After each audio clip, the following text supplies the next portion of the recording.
Welcome everyone to today's poker broadcast. I'm excited to dive into three of the most important pillars of poker strategy: hand selection, position, and bluffing.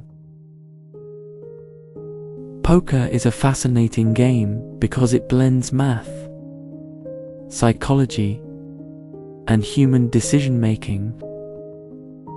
Winning isn't just about the cards you're dealt, it's about the choices you make, the situations you put yourself in, and how you read your opponents. Over the next 45 minutes, we'll break down which hands you should play and which you should throw away. Why position at the poker table is often more valuable than the cards themselves. And finally, the art and science of bluffing, the move that makes poker such an exciting mind game.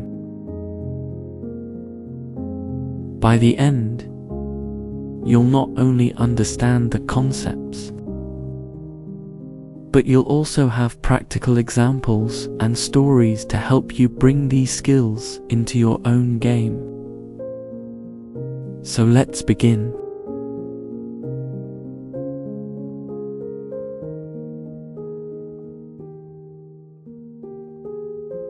Part 1. Hand selection. The foundation. The first step in becoming a solid poker player is hand selection. Simply put, not every hand is worth playing. Beginners often fall into the trap of thinking every hand has a chance. But in poker, patience is power. It may sound basic, but this single skill is where most players win or lose. Think of it this way: poker is a game of making good decisions repeatedly. If you start with weak, losing hands too often, you're already digging a hole before the flop even arrives. Discipline is everything. New players often want action. They play every ace, every suited hand, every pretty-looking card. But the truth is, most hands in poker are garbage. Did you know? Out of the 169 possible starting hand combinations in Texas Hold'em, only about 20% are truly profitable over the long run. That means folding 80% of your hands is normal for strong players. Think about that. The pros you watch on TV, they aren't playing every deal.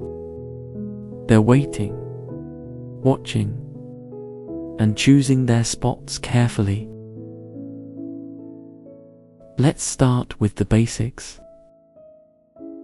Strong starting hands include big pocket pairs, like aces, kings, queens, and strong Broadway cards like ace-king, ace-queen, and king-queen suited. These hands have a natural strength and can win big pots. Then we have speculative hands. Suited connectors like 10-9 of spades, or small pairs like pocket fives. These hands can be valuable, but only in the right conditions. Usually when you're in late position and can see how many players are in the pot.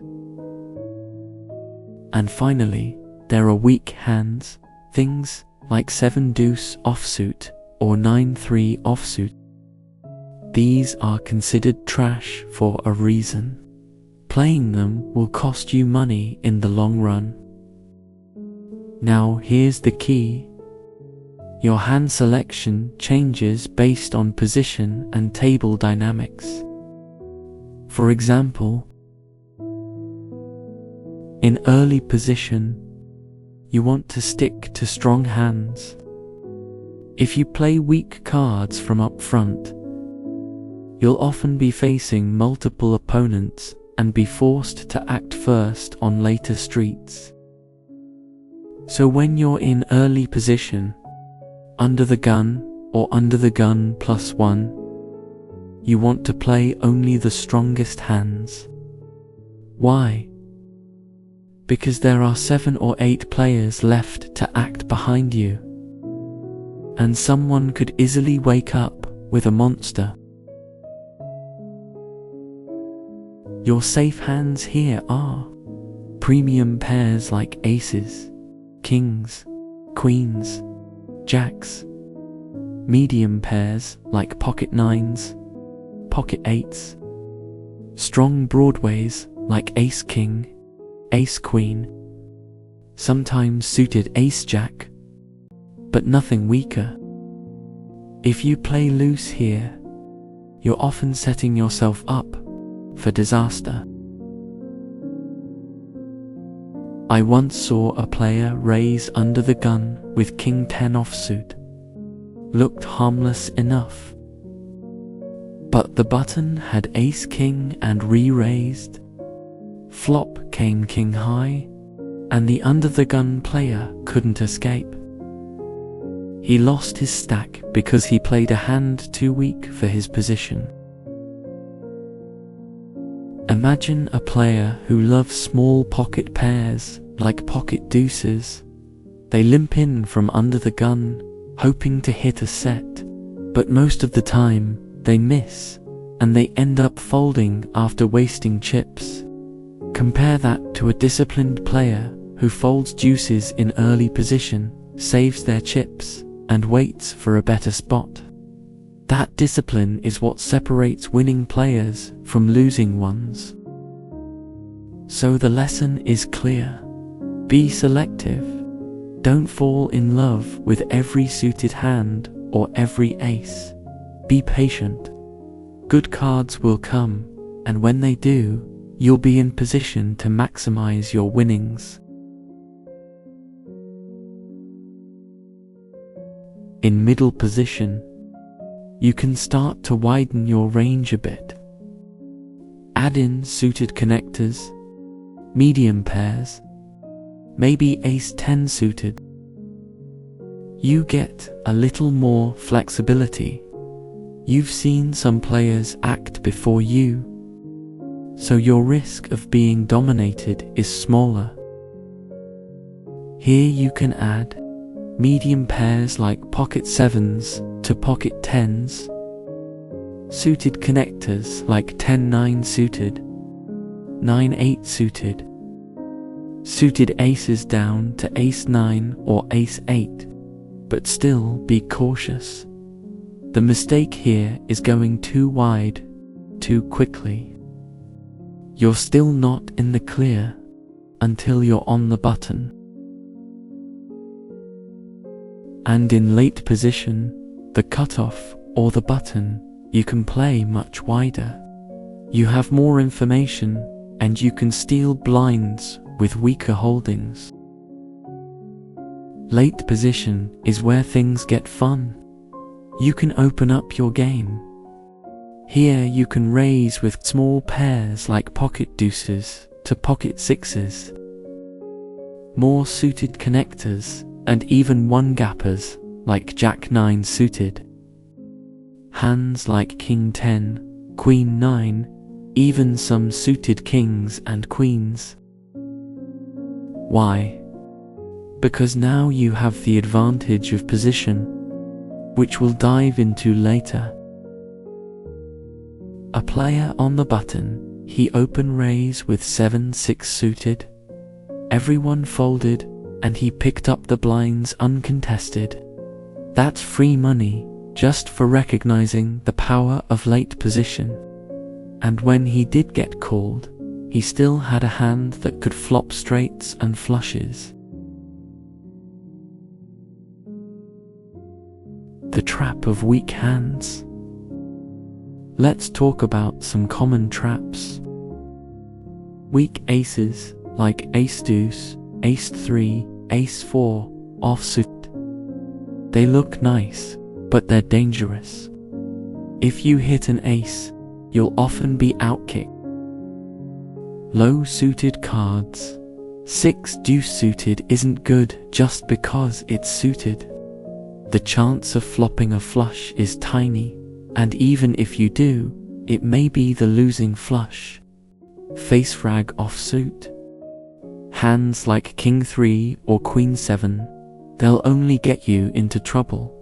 Here's the truth. Folding these hands isn't weakness, it's strength. You're saving chips for the moments when you actually have an advantage. Cash games versus tournaments. A quick note on the difference between cash games and tournaments. In cash games, blinds stay the same, so you can afford to wait. Patience pays off big time. In tournaments, the blinds go up, so hand selection must adjust. You'll need to widen your range as your stack gets smaller. But even in tournaments, the principle holds. Bad hands lose money, good hands make money. Don't get impatient just because the blinds are pressuring you. Psychology of folding. Many players struggle with folding. It feels boring, or they fear missing out on a big flop. But folding is not weakness. It's a weapon. Every time you fold, you're conserving ammo for when you actually have the edge. Think of it like a hunter waiting in the woods. The hunter doesn't shoot at every sound. They wait for the right target. That's how you should treat your chips. Save them for the right opportunity. Interactive pause. Let me ask you a question. You're dealt 9-8 of diamonds. Looks pretty, right? Would you play it under the gun? Most beginners say yes. But the right answer is no. Out of position, it's a trap hand. From the button though, that's a green light to raise. So next time you're tempted to play a hand, ask yourself, where am I sitting? Who's left to act? Position and hand strength go hand in hand. To sum it up, play tight in early position. Loosen up in middle position. And in late position, take advantage of the information you have. If you can master just this one skill, selecting the right hands, you'll already be ahead of most casual players at the table.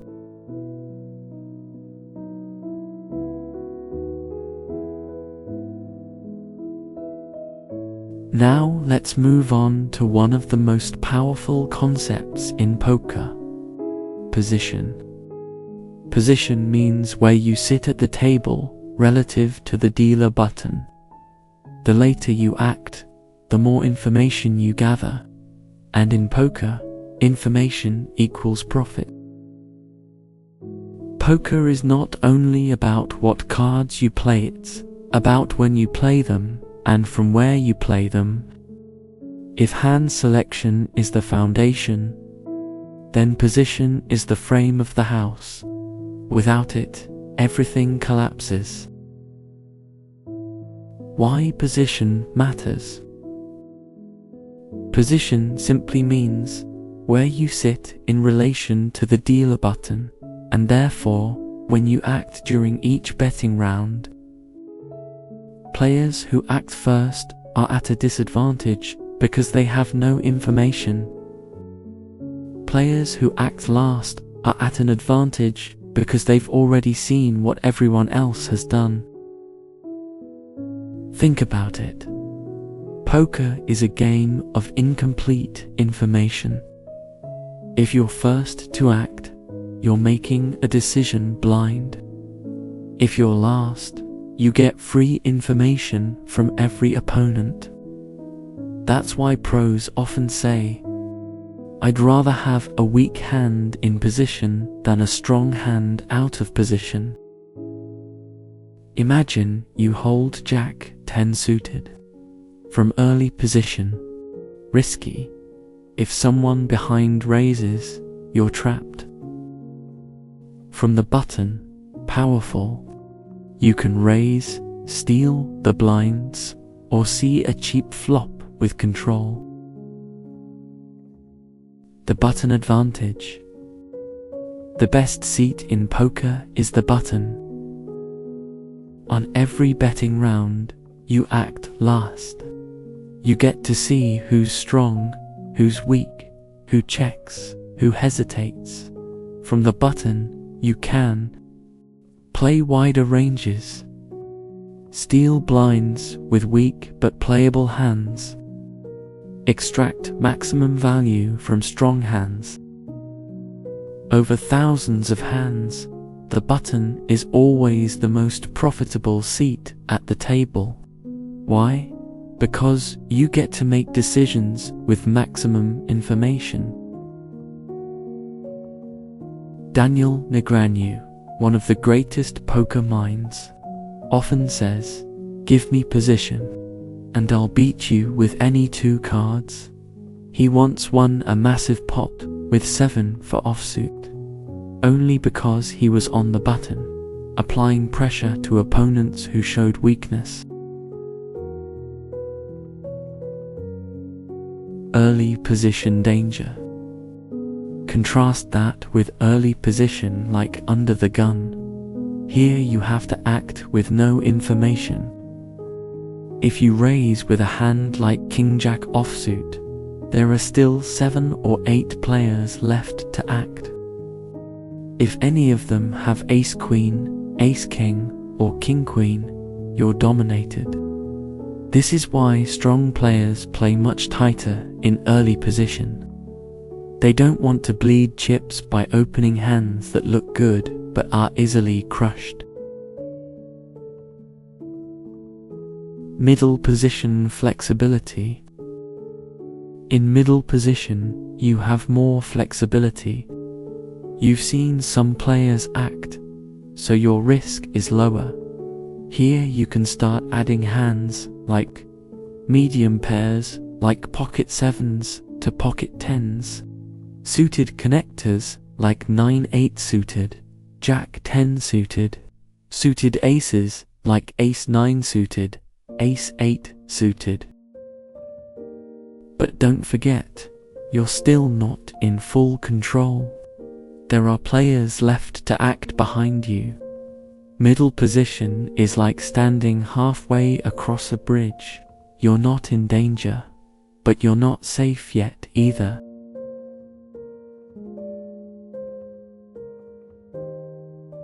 Position changes hand strength.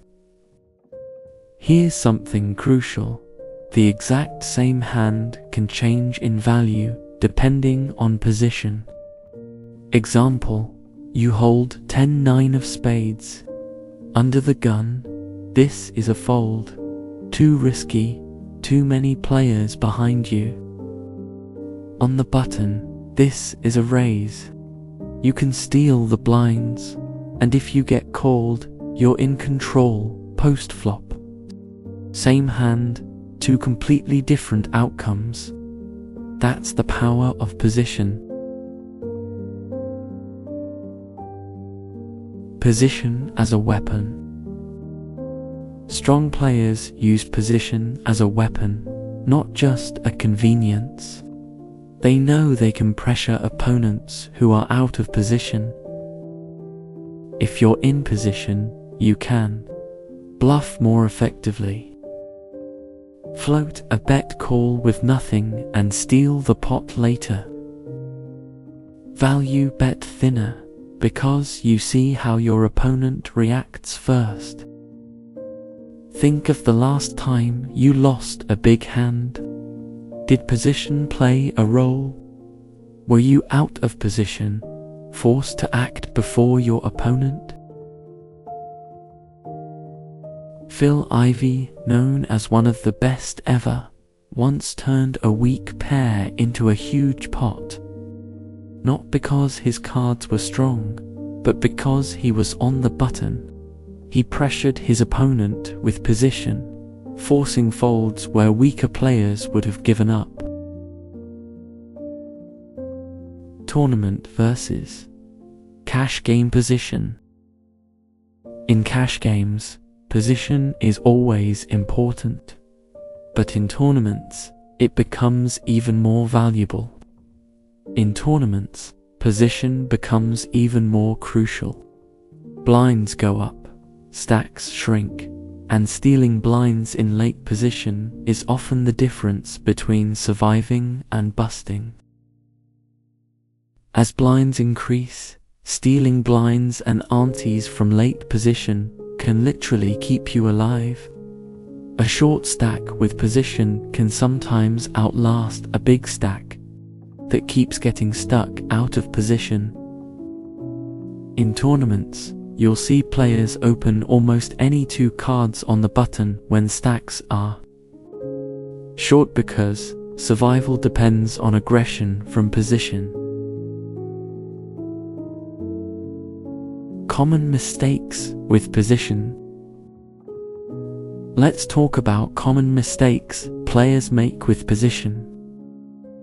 Overplaying small hands in early position, limping or raising with junk from under the gun. Ignoring position post-flop. Even if you enter the pot, you still need to adjust how you play after the flop. Failing to steal enough in late position. Beginners play too cautiously, missing easy opportunities to win blinds. Remember, if you're on the button and everyone folds, raising with almost anything is profitable over the long run. Interactive pause. Let me ask you a question. You're in early position with pocket sixes. Do you raise or fold? The beginner says raise, hoping to hit a set, but the smarter play is often fold, especially in tough games. Now, put those same pocket sixes on the button, and raising makes much more sense. You can use position to control the hand. That's how dramatically position changes the decision. To sum it up, early position equals play tight. Middle position equals play cautiously, but wider. Late position equals attack. Use your advantage. Poker is not just about cards. It's about timing and information. And position is what gives you that information. Master it, and you'll win pots that don't even belong to you. Position is like playing poker with a flashlight. Without it, you're in the dark. With it, you can see clearly and control the game.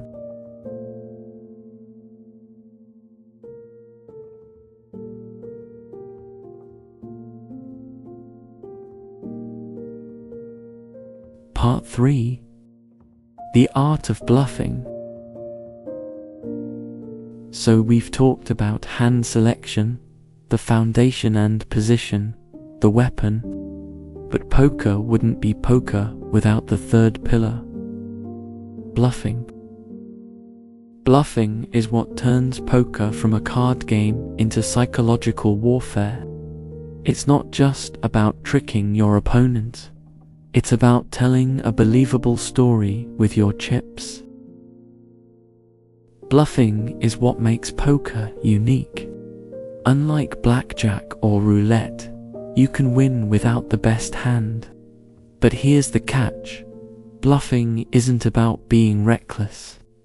It's about timing, story, and psychology. What bluffing really is. Bluffing isn't random. It's not throwing chips in and hoping your opponent folds. A true bluff is a calculated move built on three things. Your position. Bluffing out of position is much harder. Your opponent. Some players never fold. Don't bluff them. The story. Your actions must make sense. If the board shows 3 hearts and you suddenly bet big, your opponent has to believe you might have a flush. In short, a good bluff is built on logic, not luck. Types of bluffs. There are many ways to bluff, and pros mix them up to stay unpredictable. Pure bluff. You have nothing, absolutely nothing. You're betting only to make them fold. Semi-bluff. You don't have the best hand now, but you have outs to improve. For example, betting with a flush draw. If they fold, you win immediately. If they call, you can still hit your hand. Continuation bet or C-bet. You raise pre-flop, miss the flop, but bet anyway to represent strength. Overbet bluff. Betting way bigger than the pot to pressure your opponent's entire stack. Risky, but powerful. Story example. Tom Dwan once fired 3 massive barrels with nothing but 9 high. His opponent folded top pair, and the crowd erupted. That's not luck. That's fearless bluffing, backed by reputation and timing. Chris Moneymaker's bluff in 2003 WSOP against Sami Farha. With nothing but king high, he moved all in on the river. Farha folded, and that bluff changed poker history, sparking the poker boom. Example hand. You raise with 10-9 of spades. Flop comes queen, 8, deuce, rainbow. You have a gutshot straight draw. Opponent checks. This is a perfect semi-bluff spot. Betting now gives you 2 ways to win. They fold, or you hit your straight. Bluffing psychology. At its heart, bluffing is psychological warfare. You're not just betting your cards. You're betting your opponent's beliefs. Think about it. Most people don't like folding. Folding feels like giving up. That's why a successful bluff often requires not just a big bet, but the right timing and confidence. If you look nervous, they'll call. If you hesitate, they'll sense weakness. If you tell a consistent story, they'll believe it.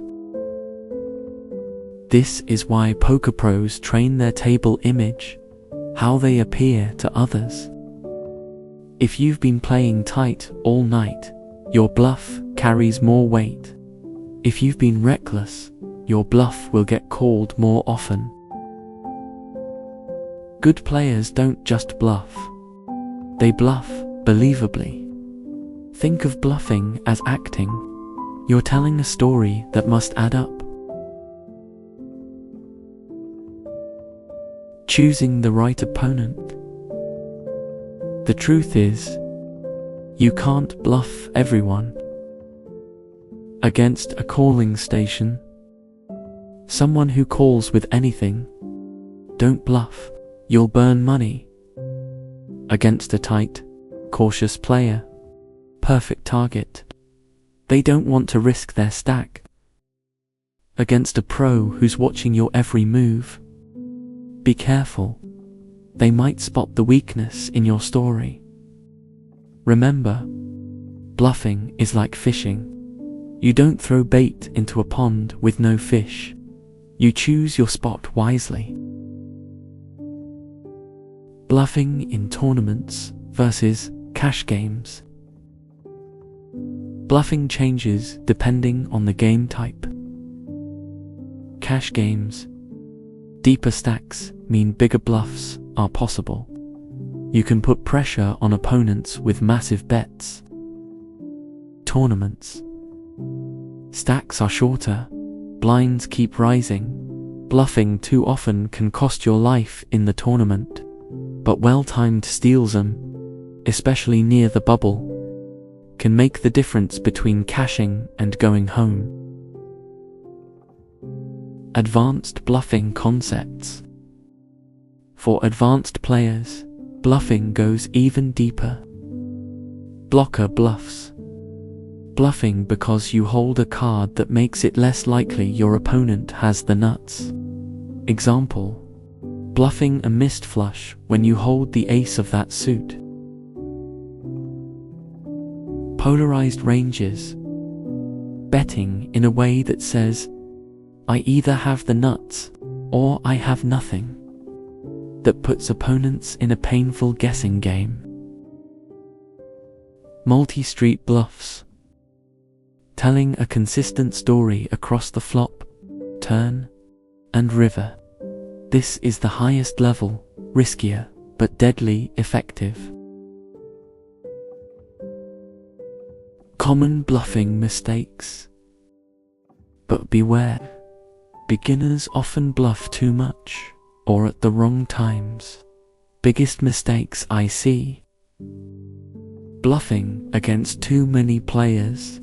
The more opponents, the less likely they all fold. Bluffing small.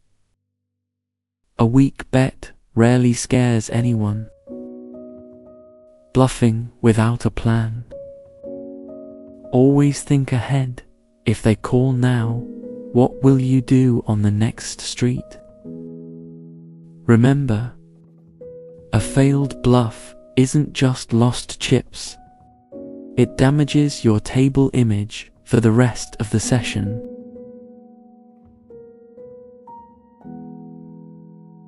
Interactive pause. Quick exercise. Imagine you're on the button with 9-8 of spades. Flop comes ace, king, 3. Everyone checks to you. Do you bet?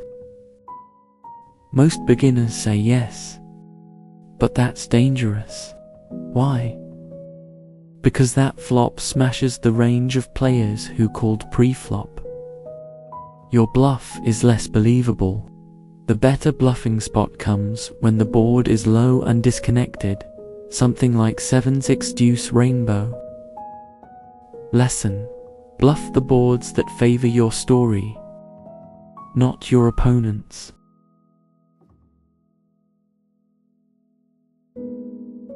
The takeaway on bluffing. So, to wrap it up, bluffing is an art built on position, psychology, and timing. Don't bluff everyone, choose the right opponents. Tell a consistent story that makes sense. And remember, sometimes the best bluff is not bluffing at all. If you master bluffing alongside hand selection and position, you'll have the full toolkit to play poker at a much deeper level than the average player. Bluff less often than you think. Make your bluffs count, and always make them believable.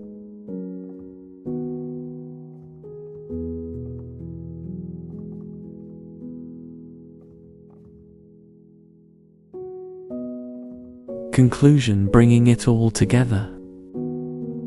We've gone on a journey together, from the foundation of hand selection, to the weapon of position, to the art of bluffing. Let's quickly tie it all back.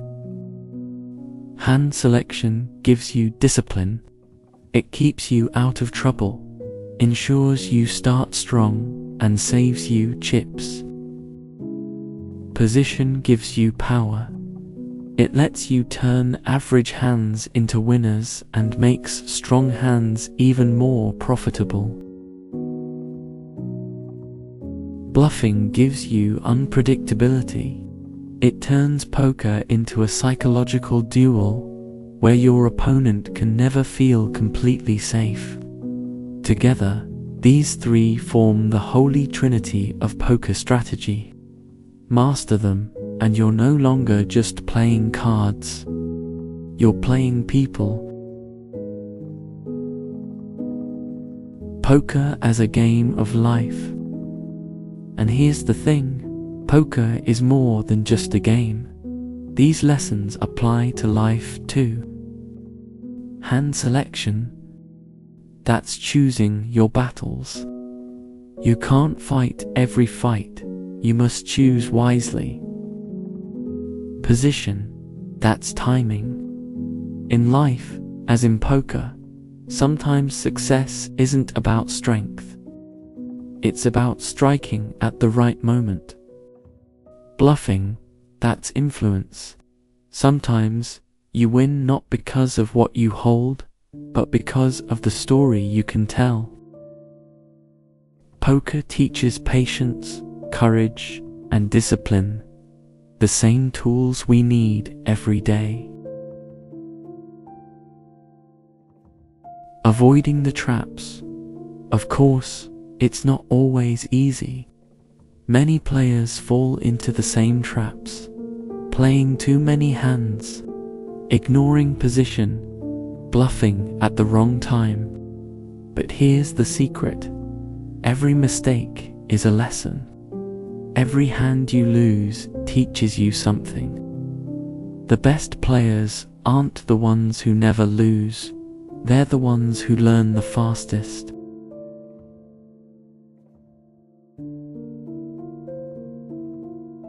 The evolution of a player. When you start out, poker feels like chaos. Cards flying, chips moving, people bluffing. But over time, it slows down. Patterns emerge. You start seeing beyond the cards, into the players themselves. That's the true evolution of a poker player. First, you play your cards. Then, you play your opponents. Finally, you play yourself, controlling your emotions, your tilt, your patience. And that's when the game becomes art.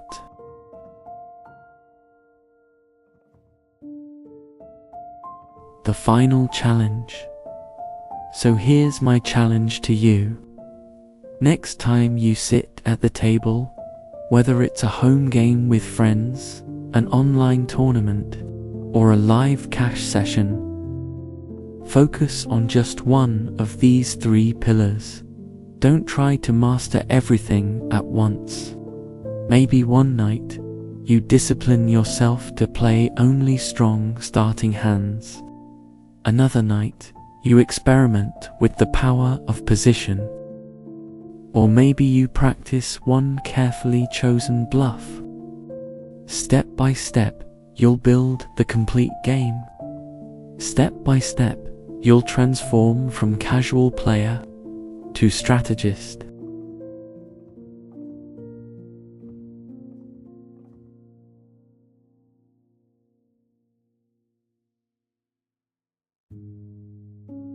Poker is not about luck. It's not about who catches the best cards. It's about decisions, decision after decision, hand after hand. And the good news, decisions can be learned, improved, and mastered. If you stay patient, stay disciplined, and stay fearless, you won't just become a better poker player. You'll become better at reading people, at handling pressure, at making tough choices. And that's the true gift of this game. Poker isn't about winning every hand. It's about making better decisions than your opponents over the long run.